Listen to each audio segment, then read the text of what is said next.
Hey, Adam. What's up, Peter? Are you excited about today's episode? Dude, I am so excited about today's episode. No. I am so excited about today's episode. It's one of the best albums ever. Now, are you still excited if I were to tell you that our friends over at Downbeat Magazine, the venerable, historic Downbeat Magazine, upon release of this album, gave it 4 out of 5 stars?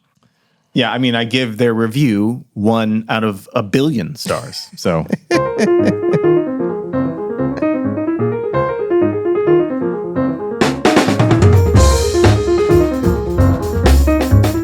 And that's not good. That's not.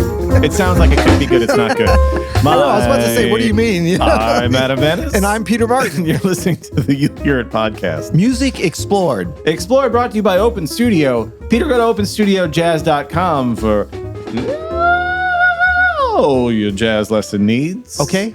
Why are you telling me to go there? Well, I mean, I'll gladly go there. I was just suggesting, in case you had any jazz lesson needs, that you go to openstudiojazz.com. I think it's pretty obvious why. It's amazing. And I would direct folks in particular to openstudiojazz.com/pro. Oh, yeah. Because we have some new beautiful things happening over there. It's popping off in pro right now. Yeah. There's whole new landscape in pro. Are we allowed to even say that? I think by the time this is released, we can say it. If we would not, have announced it. Caleb, we're going to beep this out. We're starting seasons. In pro. So fall. Seasons. The seasons that I guarantee Peter won't be singing in the new season. Reasons. Yeah. Earth, Wind, and Fire. No, so fall close. 2024 season is almost upon us. It starts in October, and we're working on the blues, Peter. Yeah. All quarter. So October, November, December, we are going to be working on focused learning on approaches to different kinds of blues tunes, on all these great solos over the blues form. It's going to be great. We've got some new instructors that we're going to be announcing soon. They actually have already started with us. Live classes 6 days a week. That's right. We have a new schedule where we have bespoke times for all time. Are we serving all time zones? I'd say we kind of are. Most time zones. Depending on what time you want to get up.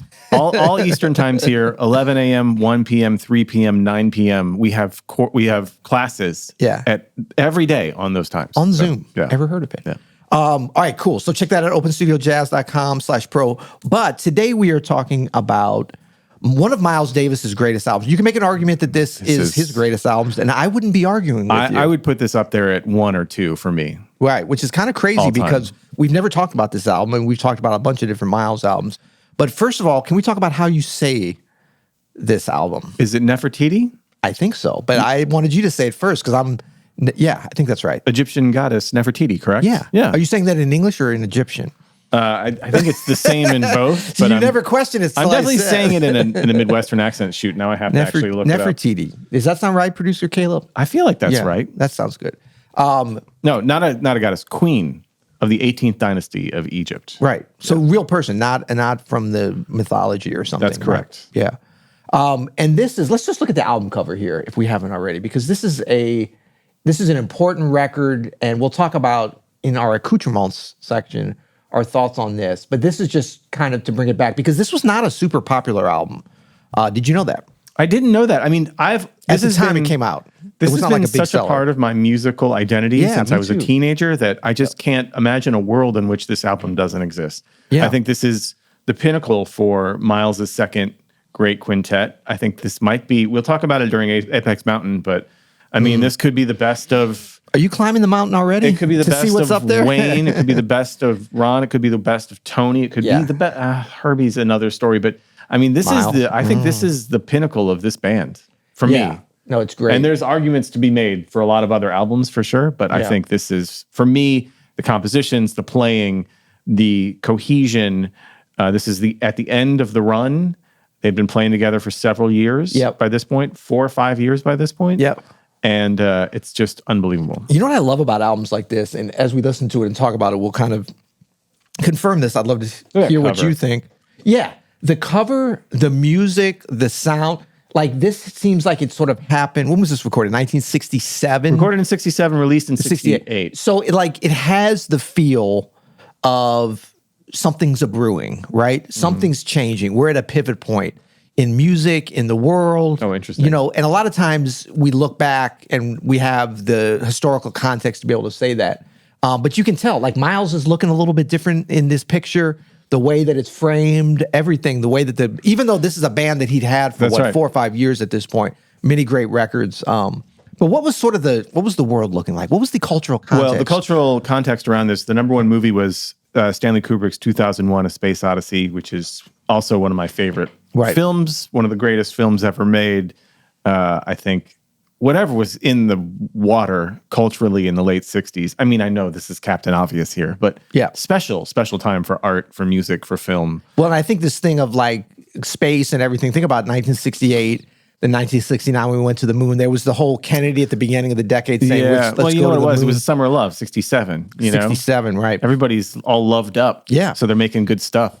My sister was literally conceived in the summer of love. So much great stuff going on.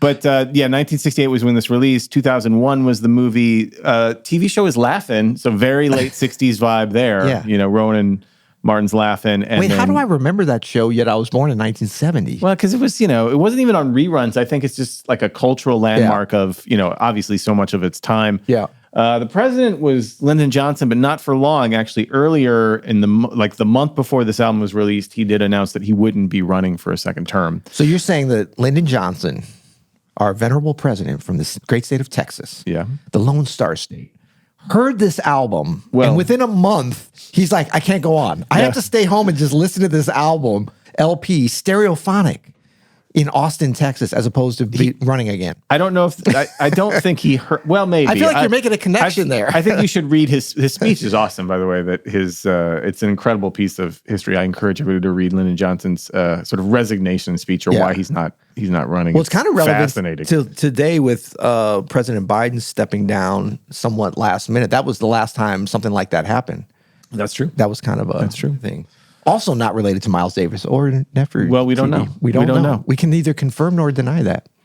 So released 68, recorded in 67. You got Miles. Yep. Who was 41 years old. Yeah. So is he kind of at a transition into middle age here, maybe? Or at the beginning of that? He is at a transition. To his next period, for sure. For sure. After this band, Miles starts, with the sort of like Silent Way, Bitches Brew kind of direction. Yep. And then he takes a break after that whole era, early 70s era. Yeah. So this is the end of his kind of, this is the last time he's really going to be swinging. Right. You know what I mean? Yep. In this way, tipping with these guys. So it's a transitional time for Miles, who's 41, which is, by the way, an interesting personal time for a lot of people. Yeah. When you hit that 40 mark, and I don't know why, the number doesn't matter that much, but it always kind of does. People sort of see the halfway point there. Yep. And they kind of make some big changes. And Miles maybe hit that point, and like a lot of us, start making some big changes. Herbie's 27, Ron's 30, Tony's 21. That's crazy. And Wayne is 34. Okay, think about Tony Williams at age 21 when they recorded this. Insane. Think about what he'd already recorded and played. By the way, we lost Tony so young with how young he was. Yeah. He should be still like still with us making 95 or music. 96 or something. Man, it's such a tragedy that we lost him that early. Yeah. I got a chance to, 97. So I got a chance to meet him in 94. And I'd actually heard him. And I kind of met him a couple years before that, although I saw him play in New Orleans in 92 with Mulgrew Miller and fantastic band. But in 94, he came to a gig when I was playing with Roy Hargrove. And it was an interesting gig because there was about 11 people in the club for the first set. Wow. This was at the Fairmont Hotel. They used to have with a place Roy Hargrove. Yes. 11 people. It was like a Tuesday through Sunday run. And he came on like a Wednesday or a Tuesday or something. He came with his wife and was like sitting like, not at the front row, but kind of in the middle, like right at the place you'd think Tony would sit, right. Right at the right spot. Yeah. And he always had great instincts for being in the right spot. Yeah. And he was just there. We came over and said hello and he was so kind. And then the second set, the 11 people, about 7 of them were leaving. I think he kind of sensed that. So he stayed for the second set. Amazing. And it was just like out of like, I don't want y'all to only have 4 people, so you're going to have 6 people for this set. Oh, that's nice. Did he sit in? He did not sit in, but it was, he didn't think it was that good. But anyway, that was just a thing. But to think that he was 21 years old when this record was made, of course, we've listened to many things where 21-year-olds are great. Yeah. But to think of all this stuff, My Funny Valentine, Forum or Sorcerer. That happened before this. Miles in Europe. Because he started with Miles when he was 17, yeah? 16. 16. I believe it was 16. Yeah. By the way, a side note, we had the great Larry Goldings in studio a couple weeks ago, and Larry came out to Caleb and I were playing Jazz St. Louis. We played the Bitches Brew show. Yeah. And Larry came that first night, which was so nice of him. And I really wanted to invite him up to sit in because I know he loves that stuff. He was saying he loves that stuff. And I had my whirly there. Nice. But that's not the right kind of gig. Like, I wanted to invite him up, but like, what are you going to invite someone up on a 30-minute song? Right. You know right. Have you heard this before? It's a vamp. Just go for it. It's a C minor vamp. It was do what Chick Corea did on this. I find the inviting the celebs up to be stressful. It can be, yeah. You know, like, but then if you don't, I know, like, do they want to? Like, Peter, anytime you come to a gig, I'm like, you coming up? You're like, no. But I'm like, I got to bring you up. Come on. Yeah. You know what I mean? Yeah. It feels. I don't know. What so are your you ask and then you do the opposite. I do. I ask and I do what I'm going to do anyway. I know because I feel like you're going to say no, whatever I say. Right. You know what I mean? Yeah. You're like, no, I really don't want to say. Disingenuous bastard. That's what you're saying. I feel like you're trying to be polite, is what I'm saying. Right. This is weird. Okay, moving on. Oh, sorry, it wasn't weird, so I made it weird. No, it is a difficult thing because you don't really know. I always think about it in terms of like, what would it work good within the flow for the audience? Yeah. Like, is there kind of a feeling that like probably the reason Roy didn't call him to sit in because we had 6 people in the audience. If he came to sit in, we'd have 5 people. 0 audience. It's like 20% of the audience has moved up to the stage. True. So I think it just depends on the flow of the set, and I never feel like it's expected, and I never want to come up and kill the vibe. That's what I'm always afraid of. Or like change the vibe, You'd be like the vibe divider. The vibe divider. Instead vibe of like killer. the vibe provider. The vibe assassinator. Yeah, not the vibe provider. That's right. Maybe. Okay, so came out in 68, recorded in 67. And so you kind of alluded to this. So we had Sorcerer. We had also could be all in the Live contention. at the Plug Nickel from just 2 years before. Could also be in contention for Best Miles album. Yeah, for sure. Miles Smiles. Great album. So Miles Smiles and Sorcerer both came out in 67. They recorded this in 67. And then this came out in 68. Yep. So like all those were there. And then right before that, you had like the real segue was going into more original compositions. And this record is all original compositions from folks in the band. Mm-hmm. So it really was, I mean, we think about this as much later, but it was just a couple of years before. And actually it was just the year before live that they were still doing Autumn Leaves. Yeah. Green Dolphin Street, all that great repertoire for, original, but more like really kind of post-bop-ish type of stuff. That's right. But the next record after this, Miles in the Sky, which I think is a great kind of underrated record. I wouldn't put that at the level of this. Not for quite, me. but it's definitely A tier if this is S tier. Exactly. Yeah. But it's interesting because it's with this band, but it feels like it's already so forward. Like if this His is a foot forward, is in Bitches Brew territory. Exactly. Yeah. Feast of Kilimanjaro, I think, is in between there. Yep. And I love that period. And I love Miles in the Sky, but it kind of, I guess, Miles, to me, felt like he needed a different personnel. It was time or whatever. I've heard stories about how, Herbie was already using material like on here, like Riot, that he's going to re-record just like a year later on Blue Note on Speak Like a Child. And so like Ron's, everybody's kind of doing different things and there's a feeling of moving on, but this is kind of the penultimate of this quintet. And that's the flow for a lot of these, especially this period of bands where you have like the heavy, somewhat older musician, and then a band of younger musicians. You could think about Art Blakey, even John Coltrane around this same time was dealing with a similar thing where his quartet that he'd been playing with, he's starting to dip into things that is really not into their interests and they're doing their own things. McCoy's making the real McCoy. And so this is a pattern that happens again and again. So I think the kind of bridge here might be Wayne Shorter, who was 34 when this was recorded. That's right. So he's kind of right in between, Herbie and Ron. Obviously, Tony's younger, but he's right in between Miles and Herbie and Ron in terms of age, maybe even a little closer feeling to Miles. I don't know. That would have been an interesting dynamic because we always think about this quintet like they're all the same age. But I mean, Miles and Tony could be Miles' son.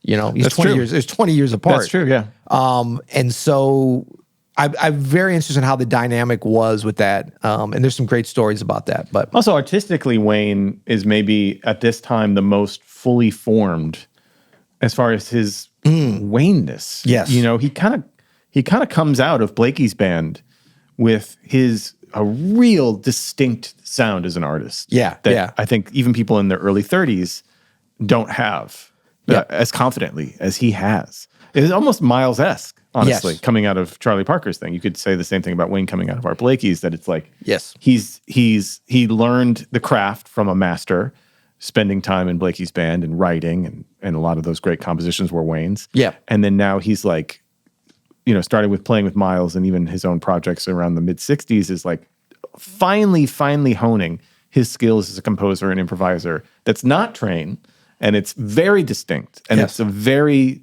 personal thing. And in fact, it's funny because you hear a lot of young tenor saxophonists even today who go through the train phase, or they'll go through the Brecker phase or whatever.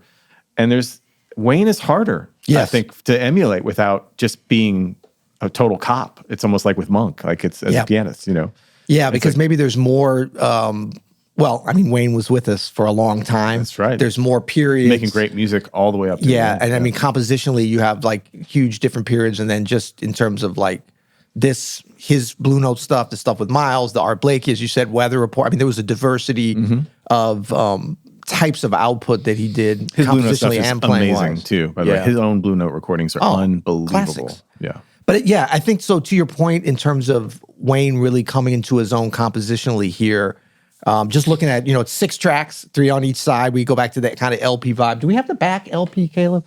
That would be of interest just to see. I always think about how these things are kind of laid out.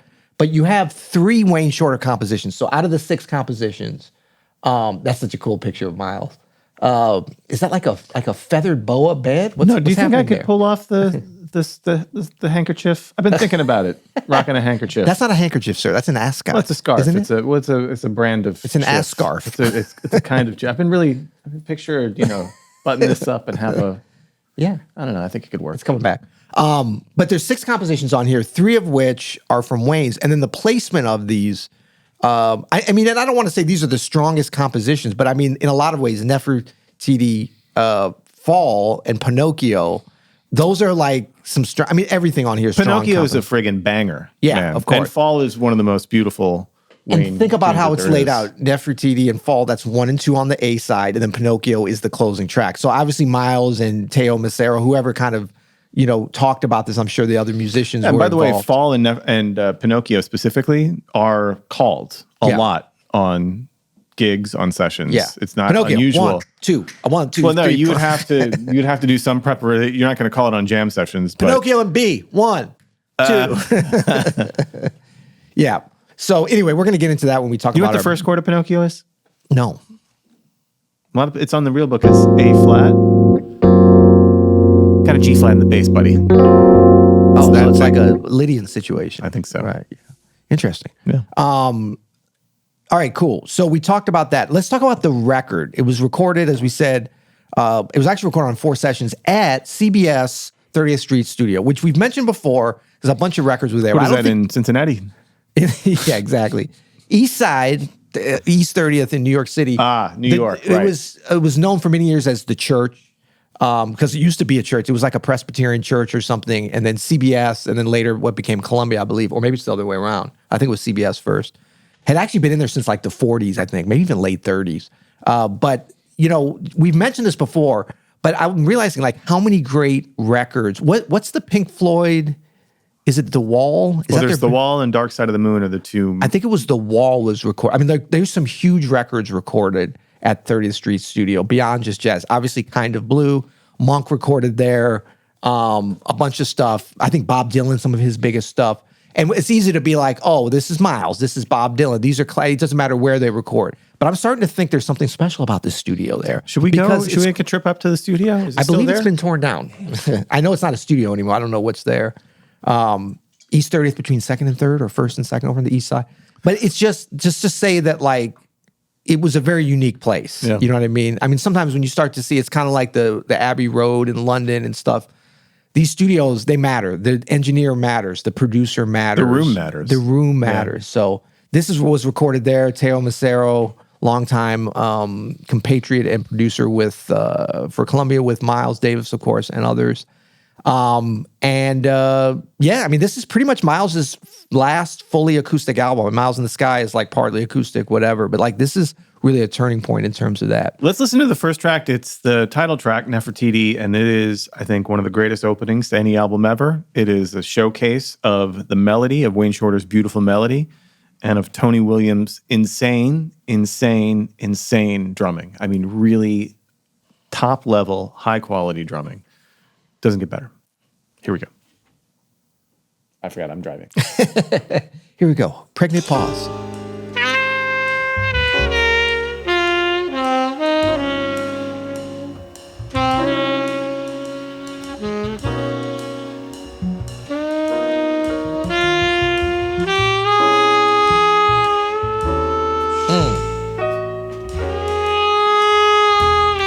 I mean, talk about a statement.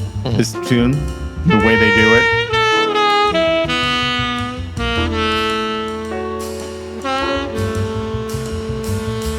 Ron Carter. Nice melody.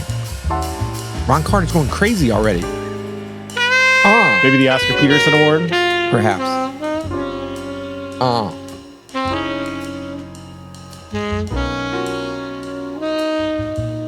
I mean, Tony is like playing time in such a beautiful way. Wayne is basically playing out of time. It's so relaxed. I mean, it's in time, but it's just... No, I'm just saying his approach. So stretched. It's like, yeah.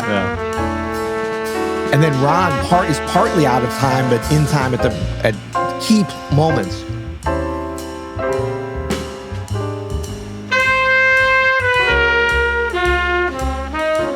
Now the melody started. Herbie really in his...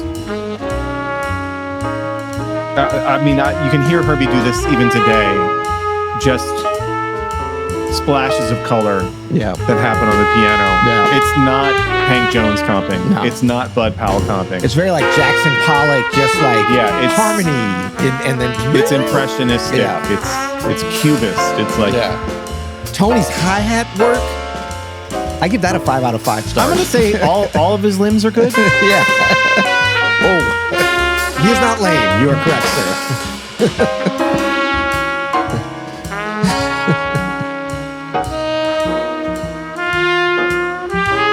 Now Ron's walking here. But you know what I'm saying? That's not like, they're not right in time on that melody. They're feeling it. I mean, parts of it they are, but... Oh, here we go, buddy. That snare drum, for lack of a better word, flurry, is marking something about to go down. This shit.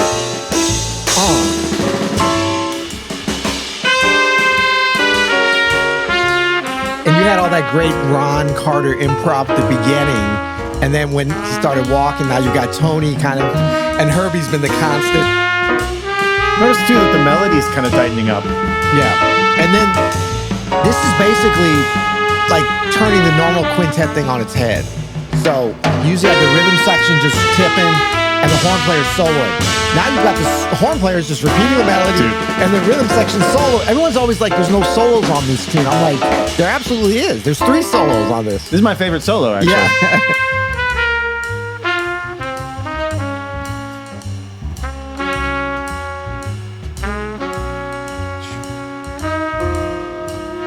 Herbie playing the cello there. Yeah, exactly. Whew. And when Miles and Wayne diverge occasionally, I love that.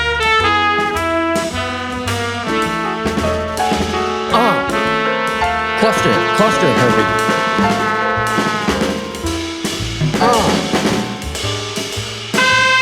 Man, I think that Jeff Tain Watts is like, there's a direct line between Tony to him. For sure. We'll talk about the way they think about like segmenting the music, the freedom. Yeah, we can talk about that more in First Call Subs because I got a whole... Okay. Yeah.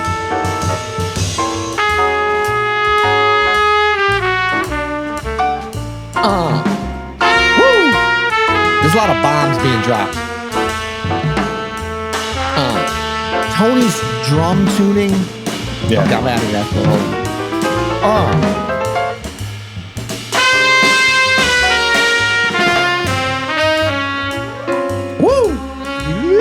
Herbie. Also his ride cymbal, I mean famously, is this sort of like dry ride, and it's so gorgeous and distinct. When Miles and Wayne get off, I love that. Triplets from Ron. The breath on the macro, like chorus by chorus, that all the musicians are participating in is stunning. waves. Like anyone can start and stop, push and pull.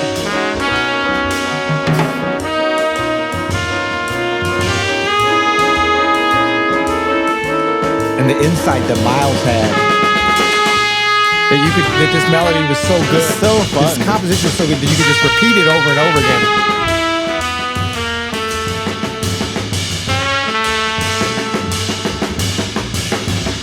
Can you imagine putting this on in the background at a dinner party? That's not going to go over well. Well, I've done it. It's a good way to get people to leave, except jazz lovers.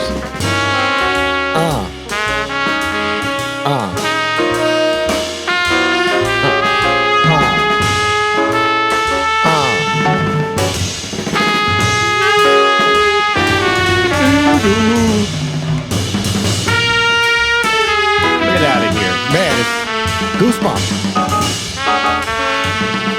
Oh. Crosstalk.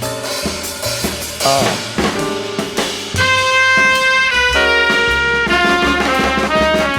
We slow down just a little bit.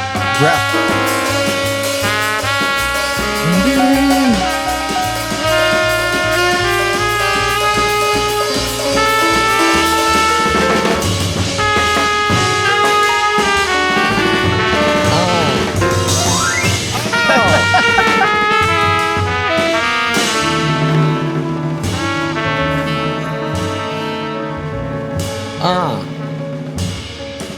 This is free jazz. Woo! I don't know. Is it free jazz though? I call it free jazz. I don't think it is. There's a form. Well, that's not. I'm sorry. I have to be in a box with my terminology. But isn't free jazz formless? This is freedom, and it's jazz. Sure, this is free. It's freedom. I'm saying, like, to me, this is. Yeah, I know what you're saying. No, but free jazz, like you're moving from one thing. Like they're on the verge of just like breaking this whole thing down. I think there's reasons why they didn't. I love it. They sit out of chorus. I know.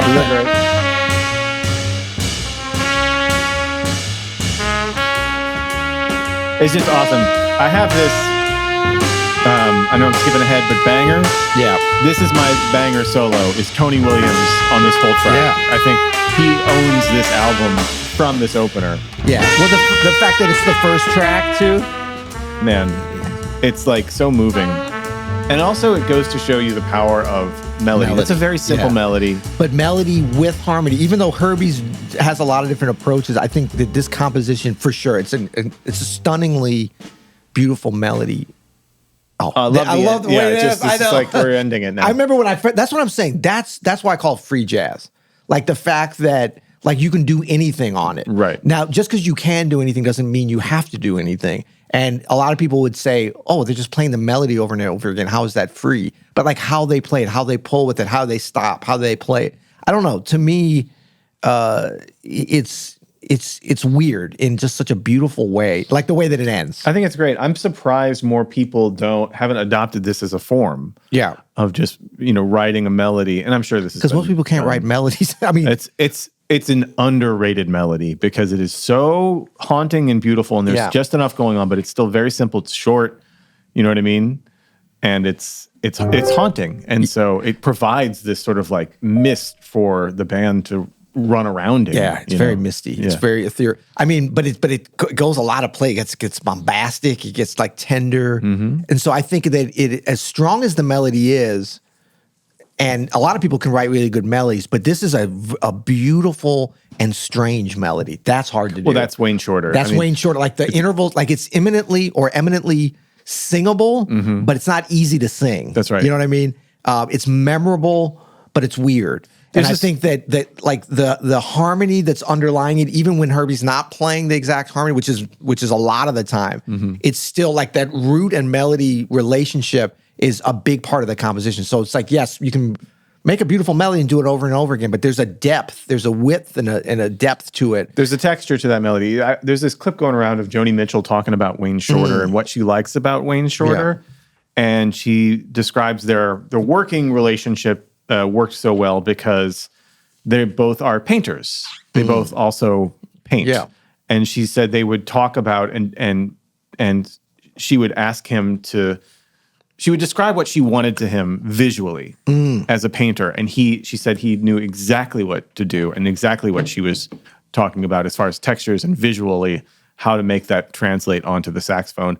And you can really hear that sensibility, I think, in melodies like Nefertiti. You can hear it's a line. It's the shape of a line that has this depth to it that it's bigger than the sum of its notes. Yes. It's this feeling and the changes, the chord changes as well, the chord progression as well, because the root movement is the secondary melody to this. Yes. And so absolutely. And it's all of Wayne's tunes. This Fall, Pinocchio is I think a genius composition as well, especially for a burner, which are harder to make good compositions. Burners are harder. Yeah, this is in Wayne Shorter's wheelhouse, Nefertiti Fall. Yep. But to do a burner that is as melodic and strange as Pinocchio and still eminently fun to play over, which we'll get to. But that's the genius of Wayne Shorter, I think. Absolutely. So let's, if we can pull up my screen, Caleb. I found this little clip of Wayne talking about this tune in this session, and this is with Questlove from his podcast, I believe. Looks like they're on a Zoom call. But it's kind of cool, and I thought it would be fun just to hear the master himself talking about this. Beautiful. Yeah, but with Nefertiti, what caused you guys to do the repetition thing with no solos? Oh yeah, well Miles, when we started playing it, Miles was indicating with his body movement. He kept doing like again. So we go do the melody again. He kept going, and then Tony Williams started doing like a drum thing behind it. Mm-hmm. And it don't need any solos. It don't need the solo. Because when we played it in person, later when Chick Corea was pianist, right, Chick would play a solo here and there on it. But it was, he said that there's nothing can match the melody.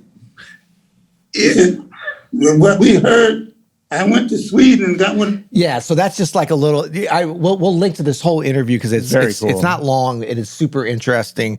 But that part in particular, I thought, what I get from that is that they may have even done this as they were playing it. You know what I mean? To a certain extent. Just started the tune and see what happens. Be like, but I love when he's just like, Tony started. Yeah. Amazing. Well, let's get to our number one bangers, Peter. I already mentioned that my banger solo was Nefertiti. My banger track is the final track. It's Pinocchio. I learned this tune a long time ago. Shout out to great bassist Doug Weiss, who taught me this one. Woo! I shut it on this for like a month straight once. It's just like...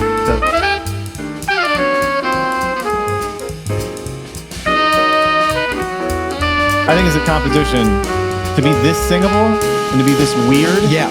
Well, it's the same thing, right? That's Wayne, huh?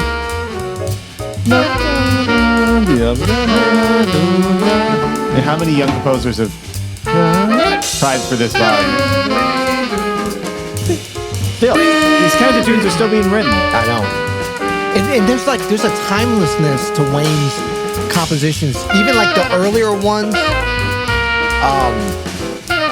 Like kind of Art Blakey, like This Is for Albert and stuff like that, where he always, even though he was more kind of in the bop thing there or whatever, but there was always that kind of weird element, that strong melody, and then some little weird relationships with the harmony at key places.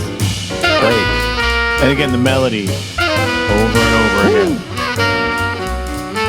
Apex Mountain for Tony and Ron swinging their asses off? Probably. Oh, possibly this or Plug Nickel. So I remember listening to this record on LP, and it's like there's a lot of swing before this, but this is the last track, right? Yep. Yeah. I remember I was like, Woo.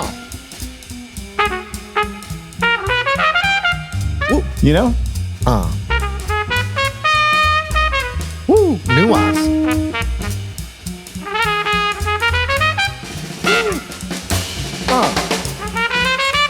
So I'm saying, that's as good as it gets. I know. This is as good as it gets. Do you think the mid-'80s to late 80s, early 90s Wynton Marsalis quintet and quartet was influenced by this period, this record at all? There's a link there for sure. So that's I know. Herbie, Nothing. you're under arrest. And why not? Let's play that gorgeous melody again. But the way that they're swinging on here, I always felt like the whole album built up to that. I was like, what a cool way to like structure the record. Because in a way, it's like, oh, this is a medium tempo swinger, but it's not. You know, it's an intense like Wayne. Woo.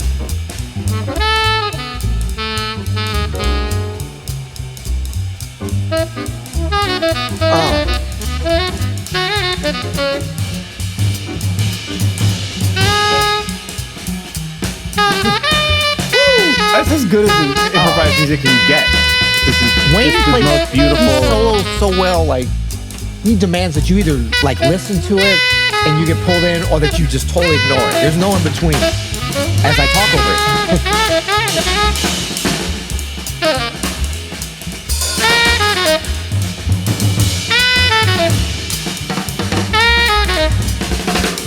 Oh, Tony, busy AF. Oh. It's a great lesson there, by the way. Just 21 years old. For intermediate musicians, Wayne playing a repeated figure rhythmically. Right. Ba, ba, Right. Giving the drummer something to hang on to. Like, I'm going to do this. You can now do some stuff. It's a great one. Man.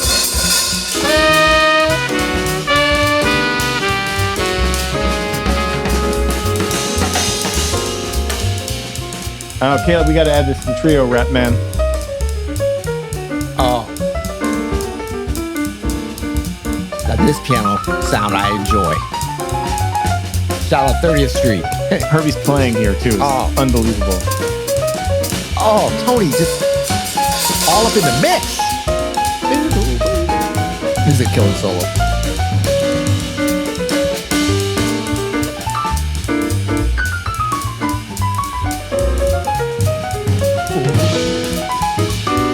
This is fertile ground for Kenny Kirkland, I can tell you that. Woo!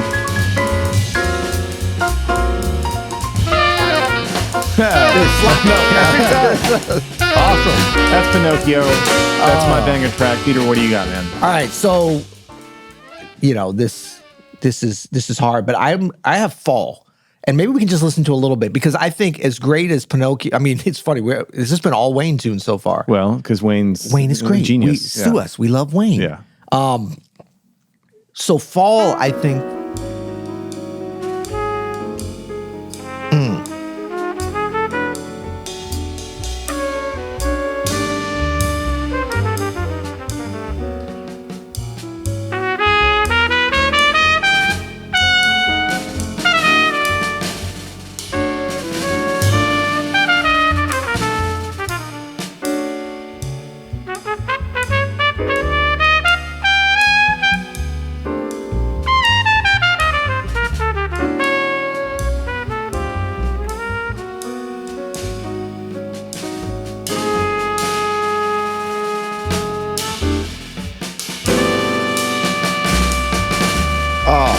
I mean, only Tony could be up in the mix that much and get away with it.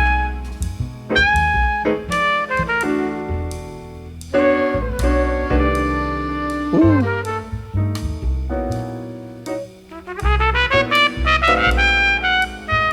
And, you know, as a little bit of a corollary to Nefertiti, where they're very clear with the melody when they come in and keep repeating it. Here they keep repeating the melody, but it's so sublimated until later on. It's like a slow burn in the other direction. Absolutely.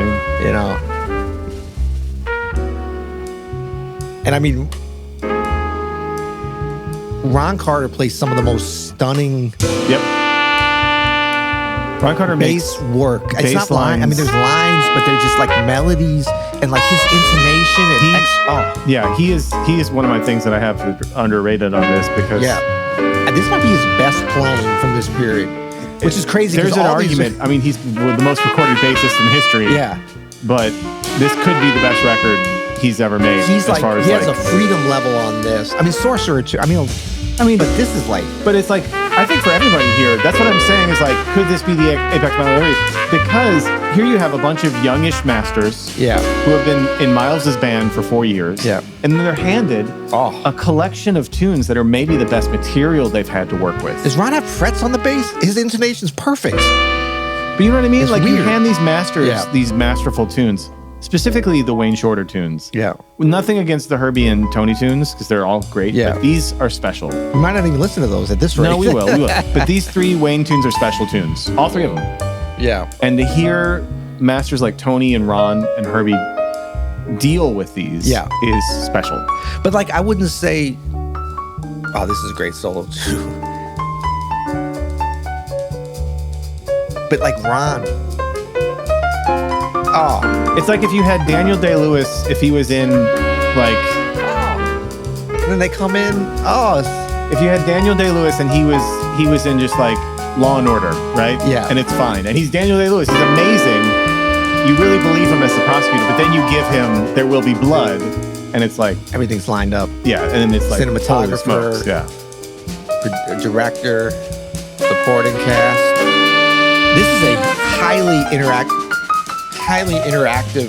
album melodically. Like the solo, like there's a seamlessness and like just a drifting in and out. Yeah, pro tip, don't listen to this on the way to your gig.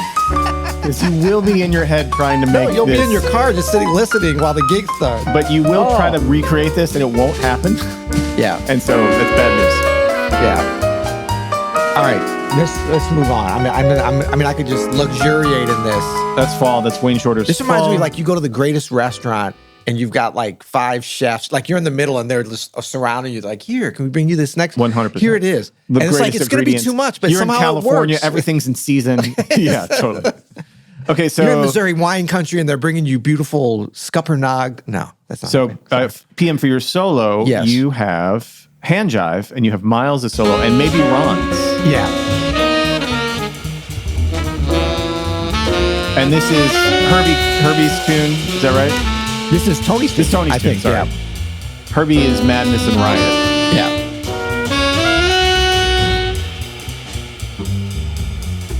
The reason we're here when we get to Miles' solo. This is a very Tony tune too. Tony, underrated as a composer. Great composer. Yeah. Yeah, we should spend some time with some of the Tony stuff after Miles' band. Yeah. The 70s Tony stuff.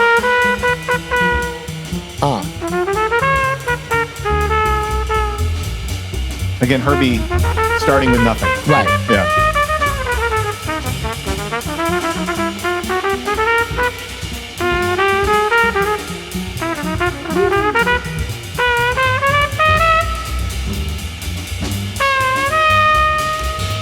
This solo I know, but this kind of playing super influential on Nicholas Payton. We talk about Wynton, but like Nicholas took a lot of this conception when he was young and was like connected with it. Woo. This is a free solo, I would say. Very free-ish.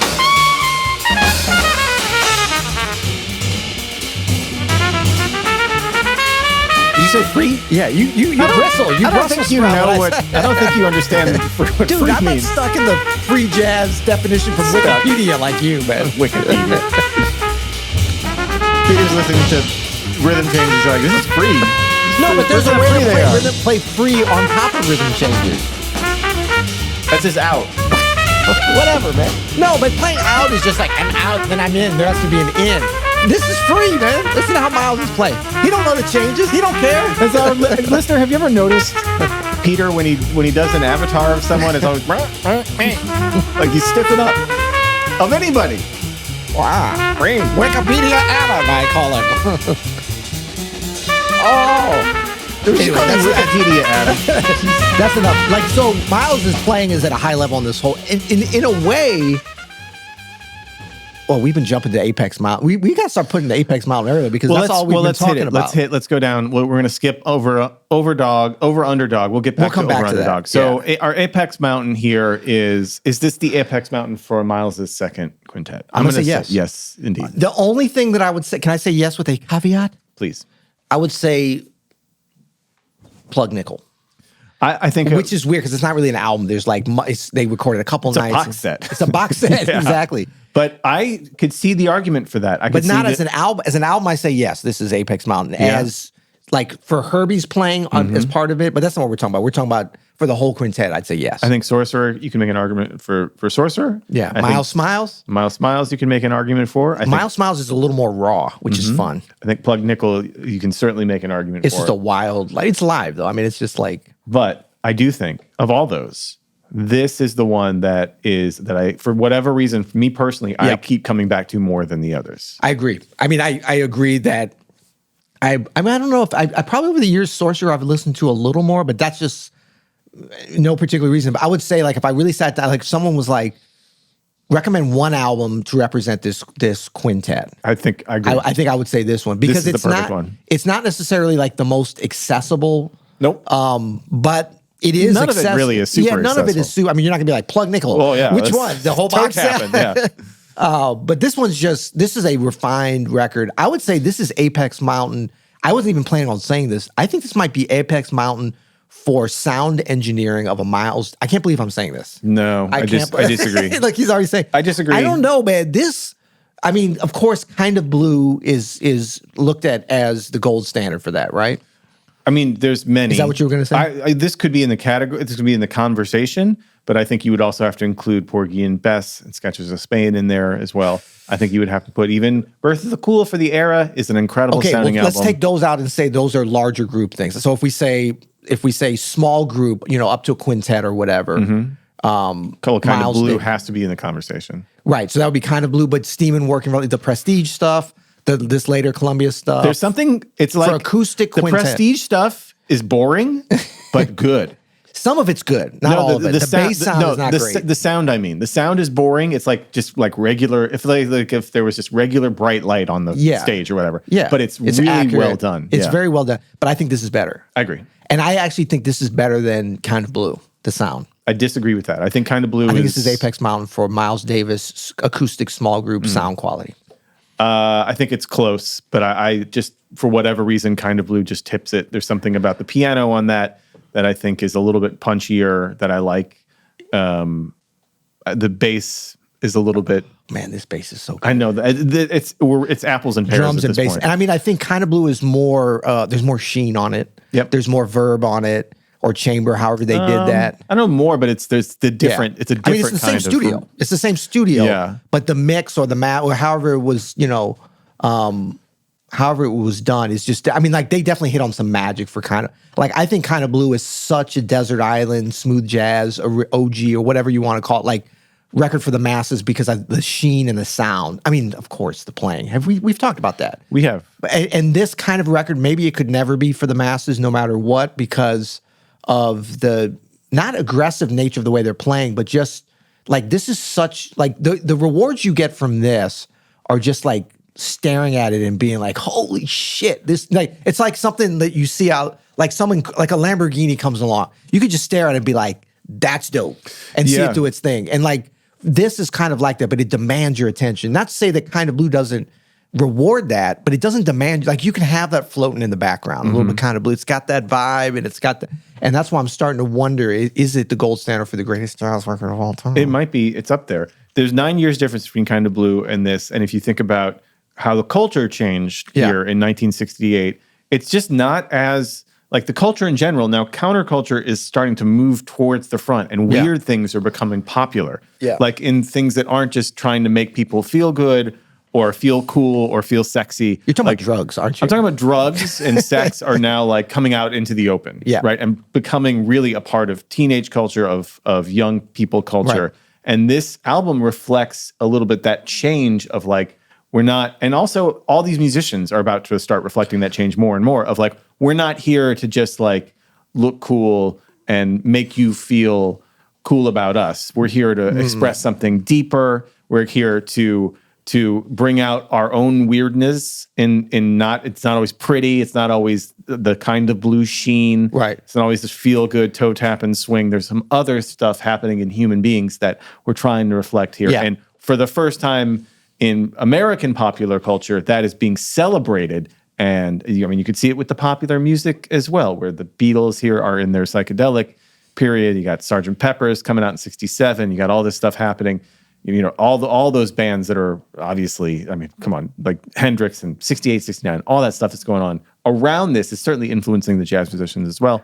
And I think that's the difference. Right. But wouldn't you say, but I'm saying, but wouldn't you, I mean, Kind of Blue is a sexier record than this. That's what I'm saying, though. Oh, okay. Intentionally. Okay. Intentionally. Yeah. Because you had to be. Because that's what. But this is a higher level, like, to me, human expression in a way. It is. I mean, I don't mean to say that because, well, no, I would say like even if you take the elements that are the same, which is only Miles between those records, right? Mm-hmm. Miles' playing to me is progressed. Not that he was like it wasn't like he was at his apex mountain on Kind of Blue. Now maybe Kind of Blue is apex mountain, but for Miles' playing to me, this might be apex mountain for his playing. I have is this Miles' apex mountain as a player. Yeah. Because it might be. I think that Herbie and Ron Carter and Tony Williams and Wayne Shorter pushed Miles as a musician more than even his previous bands might have. Yeah. And I think by the end of the run with this band, he is playing some of the greatest trumpet that you've ever heard. By the way, we don't talk a lot about Miles and his musicianship here. Yeah. Because I think we kind of take it for granted and it's like, oh, You're talking about just him as a soloist or playing the melodies? I'm talking about as a trumpet player. I'm talking about the whole package. Okay, right. Miles as a player. Yeah. I think we chalk it up as rote that, okay, he's one of the greatest ever, whatever. But if you just take a step back and look at this as if you were 15 again, it is fucking ridiculous how good this man is at music and how committed he is to his art, how great of a trumpet player is, how great of a band leader he is, how great of a producer is, how great of a composer he is. But maybe those areas, like the band leader and like putting situations together and creating incredible albums, he's almost more celebrated than as a player. Is that what you may be alluding to? Well, I'm just alluding to that on this show, we take for granted Miles. Yeah. And I just want to give Miles a lot of love here. We talk about him every week. No, but but it's always just like, oh, of course, Kind of Blue, and of course Miles is great or whatever. Yeah. But just if like he's almost larger than life in a lot of jazz musicians, but he really, in a lot of jazz musicians' eyes, I'm saying like he is unapologetically my top 3 favorite musicians or artists, even in my lifetime of all time. Wow, so controversial. It's not. That's. I think that's the vibe. It's like, oh yeah, well of course. So you take it for granted. Because, I think we all kind of take Miles for granted, and we talk about the bands and we talk about the albums or whatever. But the theme is Miles, man. He's a genius. This man. But nobody's better. I think. I agree. But on this record in particular, I think that and maybe this is a little bit of a different angle on this, but maybe why we don't talk about his playing sometimes. There are times when, like this record, to me, he's playing in terms of improvising, his tone, his technical abilities, just as a player, he's right there with Wayne, Herb, like everybody, Ron Carter maybe even jumping above everybody in some ways. Like, Ron Carter might be stealing this album. He's off the charts. But I mean, everybody's playing is just incredible. And there's other records, and I would say Kind of Blue is one of them. Some aspects of like for solos, Miles is a little bit overshadowed by Coltrane. Disagree. By Wynton Kelly, by Bill. I don't know. Hard pass on that too. No, he's playing great, but he's not. I don't know. He's the best part about Kind of Blue. Oh, okay. You love that record, don't you? Sue me. No, but I don't know what I'm saying. But I'm just saying, like there are other records where Miles is a little less consistent, just in terms of his trumpet playing, than most of these other musicians. I would say. At times. I agree.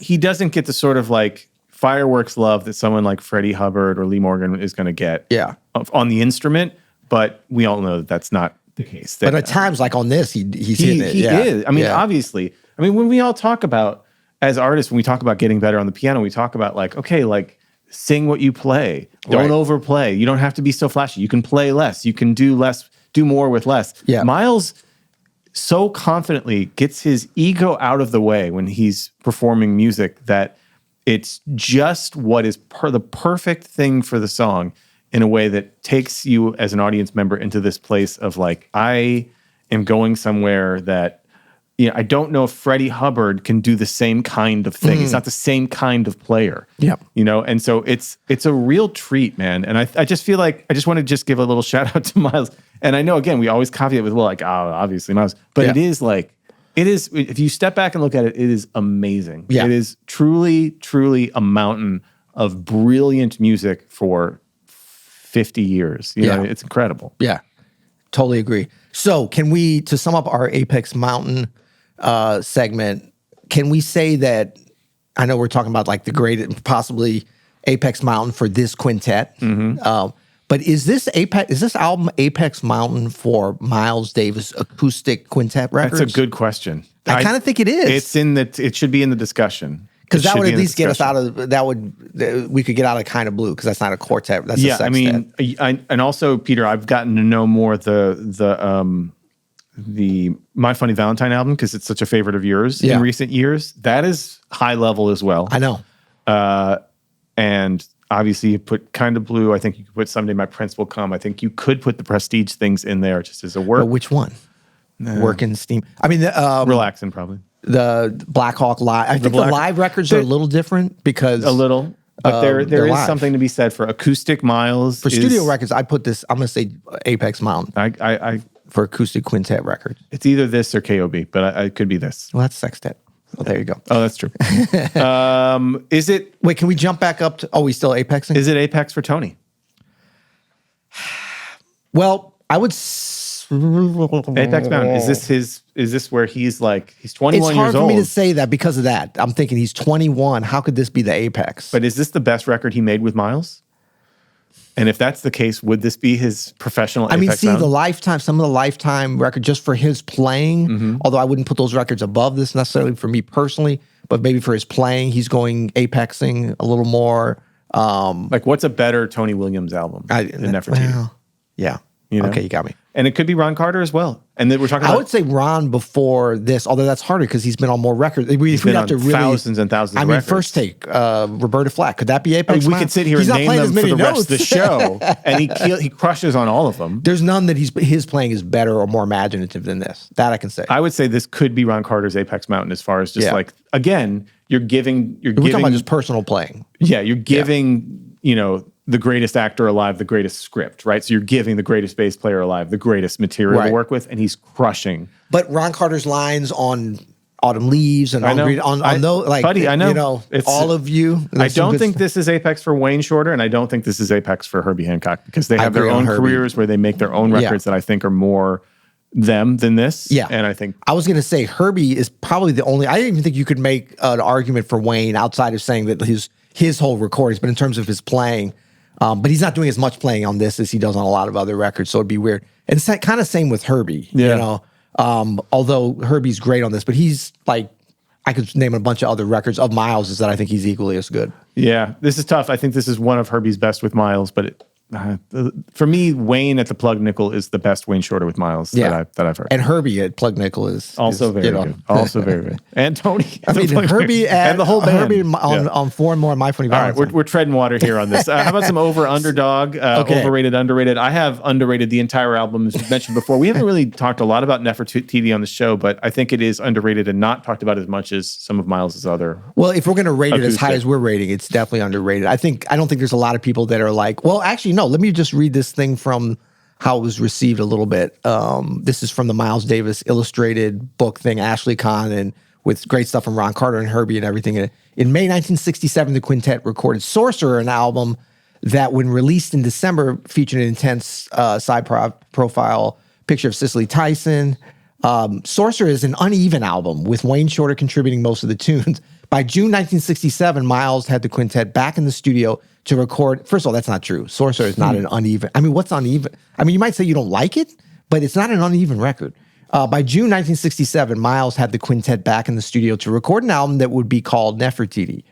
While a new Miles album now sold far less than Kind of Blue and Sketches of Spain did at the start of the decade, Columbia continued to believe in the trumpeter, aware they were working with a major artist. Nefertiti is considered by some to be the best album Miles cut with his youthful quintet. Shorter contributed 3 strong tunes and the ensemble played superbly, but its March 1968 release attracted little attention. So it is underrated as a whole album. Yeah. We talked about it a little bit, but underrated on this is Ron Carter. Again, he might win the theft award for stealing this album, because he is just completely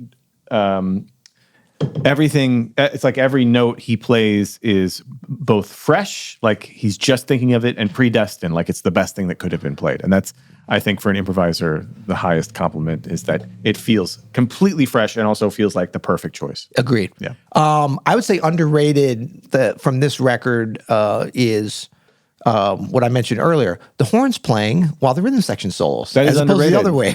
We should do that more. There's a lot of that on here. I'm going to write some tunes where I just rip that off because that's so great. And then I was reminded just as we were listening, also underrated, Tony's incredible tuning. His drums are going to get bigger and bigger from here on out. They do, but he always like maintained, which makes sense. He was a great composer. He was a great all-around musician, could play piano, could do all these things, but he had such a great concept. I mean, to be 21, we know a lot of great drummers. I played with a bunch that were 20, 21 that were already killers. I'm looking at you, Brian Blade, and Greg Hutchinson in particular. Yeah. And actually both really good at tuning drums. So maybe it's not that unusual. But I'm saying like Tony. It's part and parcel with it. That usually comes a little later with like experience and stuff. And understanding your sound. Plus, like Tony's influence on the next generation of drummers for tuning of the toms, incredible. Yeah. And also, I was just sort of like maybe I even elevated it too much, but underrated, I think, the sound on this record. Yeah. To me, I don't think it gets any better than this. As I said, I think that the piano, everything. The only thing, my caveat on that would be, and this could be an overrated thing, the ride cymbal on the left side, the hard pan, not a fan of that. Well, it was kind of a new thing. Yeah. And they were. But I'm just like, why? Oh, because you're looking at the drum. Again, if you listen looking at it, if you listen to the White Album, like the Beatles albums from the Sgt. Pepper's from this era, there will be like the lead vocal hard panned on the right or left. Yeah. And you're like, why would anybody ever do that?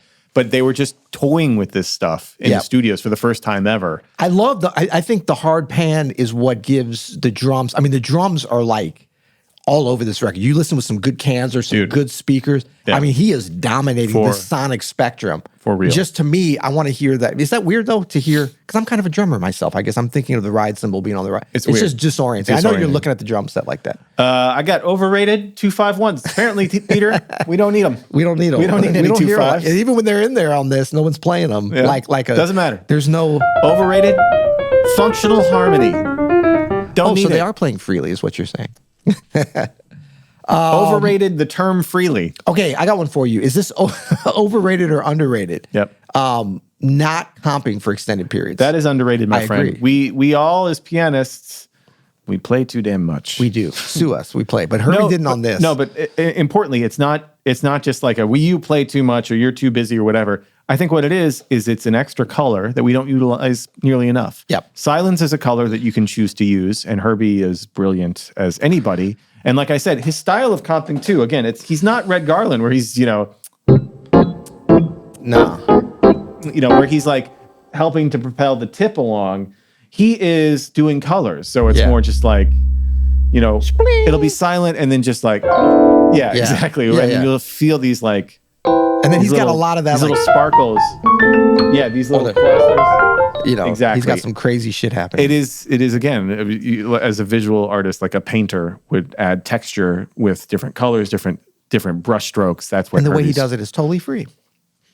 Okay. Right? Moving on to awards. The John Coltrane Theft Award. I'm going to give this to Ron Carter. I noticed you changed that, and I would have to agree with you. after just really after you highlighted some of those bass lines. I think he does steal this album. But I mean, I agree. I would say we're definitely going to give it to Ron Carter, Sir Ron Carter. But isn't the bass, like in this kind of an album, this kind of a band, this way of playing, isn't the bassist best positioned to be able to get this award, potentially? It doesn't mean they're going to get it, because they're already starting under the radar in the most supportive of roles in a way. That's true. So they are already the natural underdog. Yeah. Yeah. Which is cool. Yeah. What about the Oscar Peterson overplaying award? I think that could be Ron. I like that you put not Herbie. It's definitely not Herbie on this record.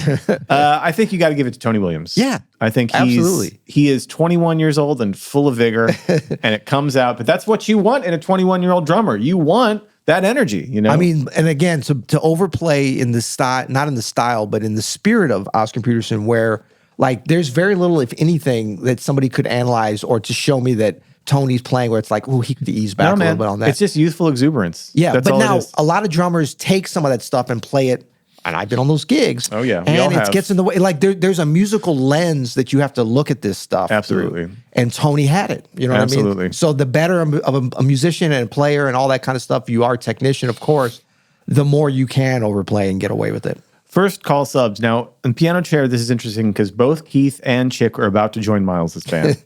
So in the next couple of years. And Chick might have already subbed for Herbie around this time. He might have, yeah. And Keith might have actually already too around this time. Yeah. So Chick famously, well, I don't know if this is I think it's a known story. Herbie, I don't know if it was Herbie or Miles over I think it was Herbie. When Herbie got married and went on his honeymoon I believe it was in Brazil, somewhere in South America. Mm-hmm. He had Chick, who was kind of the next guy in New York or whatever, sub for him with Miles. Mm-hmm. And apparently it went very well. And then Herbie and or his wife got like food poisoning or something in Brazil. Like they had to stay down there longer and Chick got to play a little bit longer. But I would have loved to hear those gigs as Chick was trying to steal the gig, perhaps. That'd be great. That's what I would have been doing. That'd be great. Tenor saxophone, I think Joe Henderson would be the perfect choice for this era. That he would. It's amazing that anyone that's a testament to Joe Henderson that you could even put him there, because if there's anybody on this album that could not be sub for, it's Wayne Shorter. Well, he really couldn't be. Yeah. He really could. But I think he could take his tunes with him when he's not there. He would. Bass, Reggie Workman is on some of Wayne's Blue Note stuff, and so I think he would have been an interesting fit. But again, I think there's nobody that's replacing the maestro on this album. I would throw in, as this is a little bit of a That's a great call. A little Dave Holland. Dave Holland would also be he's a right great around pick. the corner. That's so true. Yeah. Drums obviously would be interesting with Elvin Jones. Yeah. That'd be weird though. It would be weird as hell. It would just be different. I mean, I couldn't imagine this record with Elvin.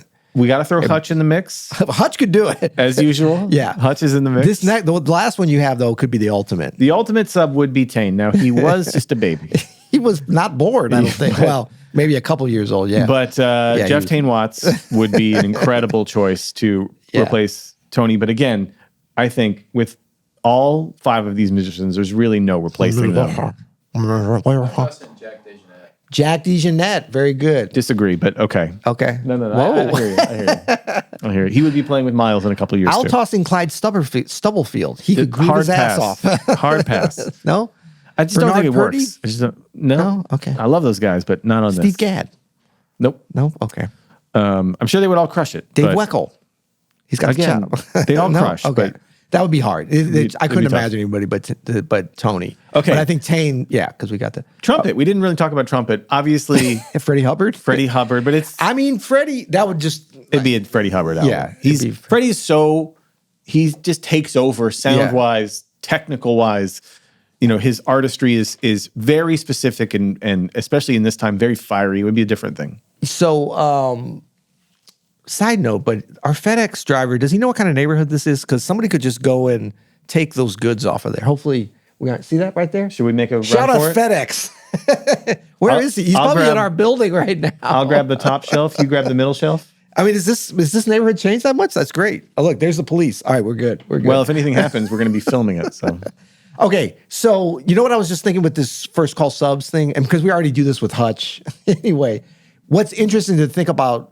A sub from the time like Joe Henderson who could have actually subbed, but then a sub from the future who could nail this if they were transported back in time. Mm-hmm. So I think that's when we say like Hutch, that's what we're thinking. Like he or Tane could go. But so I'm going to say for trumpet, I think Nicholas Payton is a great call. Like because he could go in and that would be the perfect call. Yeah, and I don't mean he could go in and play. No. He could go play his solos because he heard the record, but he could also he's got that kind of vibe. He would nail the spirit. vibe. That's a great point. And I think Wynton too, you could say, but maybe not like Wynton at a certain period. Maybe Wynton. But Nicholas. Yeah, Nicholas would be the and I mean choice. Roy too, Roy Hargrove, but that would be. But again, like Nicholas is the first. He would be the first call sub. If it's like kindred spirit kind of any time machine and pick anybody. Yeah. I mean, a point could be made for Ambrose. Yeah. If we're going in any time. But why he's speaking quietly? I'm just saying. Lack of confidence. It wouldn't be as a perfect fit as Nicholas Payton. You're right. Bespoke genre. Yeah, what do you got on that? I got the new school prof bop. That's what we can call this. New school prof bop. So new school in that the new school university professor. This is their bop. Okay. They all love this. I know. This is their bop? Like bebop? What does that mean? Peter, don't question the genre. Okay. But you got another one too. My other one is 60-year-old modern because People still sound like this, and they call this kind of playing modern, and it's 60 years old. How much time did you spend on this particular part this week? It's not as good? You usually really, I mean, mine's not good. I didn't spend a lot of time either. Full disclosure. I spent as much time as I usually do. Okay. You don't like 60-year-old modern? Is it too long? It's all right. It's all right. It's Prof great. Bop? You don't like Prof Bop? I don't know I just don't know what it is. Professor Bop? Prof Bop? Yeah, Prof Bop. New Okay. school Prof Bop. Leave in the comments if you like either one of those or mine, which is not going to be any better. So Caleb, we need to start getting like graphics for the genres. he's back. Bespoke genres. Squirrel. What's yours? I got End of the Miles Pentacular. Oh, because that's catchy. That's the genre. End of the Miles Pentacular. Yeah. Like I said, it's not that good either. Pentacular, the wonderful pentagram, period. Pent, 5, quintet. Anyway, let's move on. Hot takes. Accoutrements. Accoutrements. Perfect. Album cover, Album please. cover's perfect. Boom.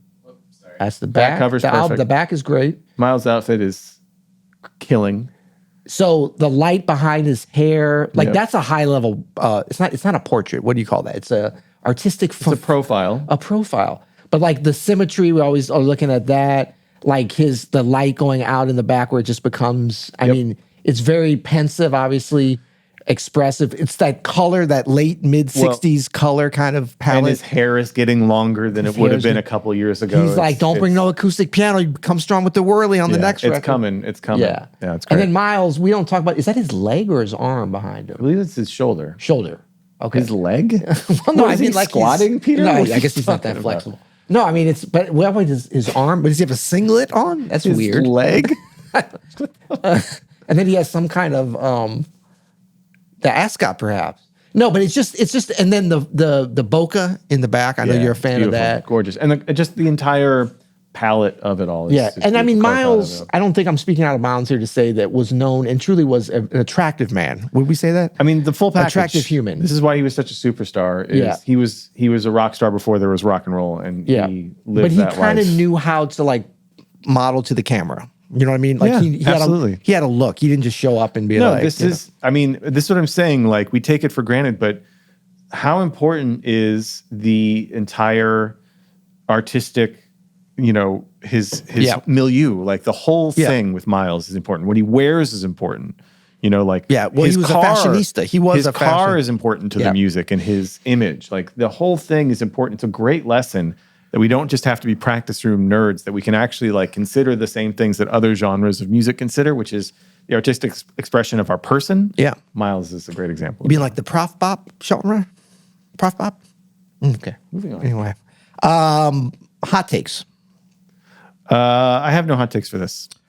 I mentioned it before, the ride cymbal hard pan left is weird AF because, like I say, just it literally makes me think that he's playing left-handed, which I know he didn't, But I don't think the hard pan is bad. Like, I love the as I said, the sound of this whole album. I mean, I elevated it at one point to maybe the best sounding album of all time. Yeah, that would be my one 10 minutes thing. ago. Yeah. Snobometer. I have it all the way up. It's turned all the way up, the snobometer. This is for the snobs. This is for our nerds. So this is 10 out of 10? This is 10 out of 10 for me. Yeah, I said off the charts. I mean, 10, I always feel like, I would say 9 out of 10. Okay. Because I always feel like, what's the snobbiest record? It wouldn't be, just because there is a sheen to the accoutrements. It would be some kind of Cecil Taylor. There's a sheen to the sound. Not a sheen, but there's a, yeah. Yeah. Is it better or worse than Kind of Blue? Is it better than Kind of Blue? You go first. It is. Oh, wow. I think it is. This is interesting. A little role reversal because I put down maybe. Interesting. Is that, I would put it in our old scoring system, I would put it at an 8. Just below Kind of Blue. Oh, 9. What was the one equal to? 9 is Kind of Blue. I would say equal to. It's different. I would say it is. I would say, yes, I prefer this. But you think the sound is better? I think, maybe the actual sound of the instruments on Kind of Blue. And you even said you didn't think Miles' playing on this was better than KLB. No. I didn't say that. I think this is, no. I said this is Miles' best trumpet playing. I said he's still amazing on KOB. That's all I was doing. Okay. I was defending his trumpet playing, but I think this is his best playing because remember I told you the whole thing about how I think these young cats are pushing him during this era. So I think this is his best trumpet playing. We're bringing something back here. What? Before we play, are we going to play the final track? We already listened to the final. Did. So okay. We're going. We're going. This is 3 hours long, I think. Yeah. If anybody is still here, first of all, thank you. Caleb's burping over here. He's getting restless. He's puking. He's puking based upon this us spewing out this misinformation about Prof Bop. If you made it all the way here, Prof Bop, and you're not subscribed, what are you doing? Like, are we that lazy? We can't click a button. Do it. Subscribe. Like and subscribe. I have already. Yeah, like and subscribe. Spread the love. And we're going to ask you to go. We're going to go old school. We're going GALA. What about people that are listening, though? People that are listening, same thing. Go to the YouTube channel and subscribe to the channel. You'll hear it. Search for that on youtube.com. And then, because that's where we discuss things. We can't discuss things. I guess we do a little GALA. Yeah. So GALA, what does GALA stand for? It's the Gentleman and Ladies Agreement. Right. And what this means is we have delivered unto you an amazing episode. If there's anybody still listening right now, I think you would agree. And we do this on a bi-weekly basis. We bifurcate the week with all up in your ears and in your eyes. And so all we ask in return, and we don't ask, we actually demand. I'm not going to lie. We are demanding, because it's an agreement that you make, that you, actually, I can't remember what we ask of them. You come to the YouTube and you leave a comment. No, that's not what the gentleman, it's that they subscribe. Okay. I thought it was that you comment below. That was the Gentleman and Ladies Agreement. Well, please comment below if you've adhered to it. Now that's weird that I would have been so dogmatic. It was always that you leave a comment. We're gonna on ask YouTube. for both. Like and subscribe to the channel and make a comment. That's the Gentleman and Ladies Agreement. Please. And if you want to go next level, like to Sir and Madam level, give us a rating and review over at the wherever you listen to this podcast. It's a lot of call to actions, Peter. The GALA is officially subscribe now, like this video, leave us a comment that you've adhered to the agreement. Optional but appreciated. Okay, so in case you didn't hear that, can you repeat that? No, not we know we can't hear you because you don't have a mic. Adam, can you repeat Subscribe it, please? now. This is the Gentleman and Ladies Agreement. Like the video. And that Semi-mandatory. and semi-mandatory. And then 3, leave a comment. Yeah, optional but appreciated. Yeah. Now we remember the GALA. So till next time, you'll hear it. How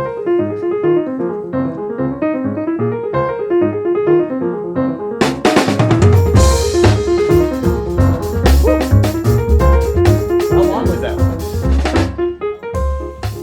Thought so. That was really good. Yeah, that was fun. Great album.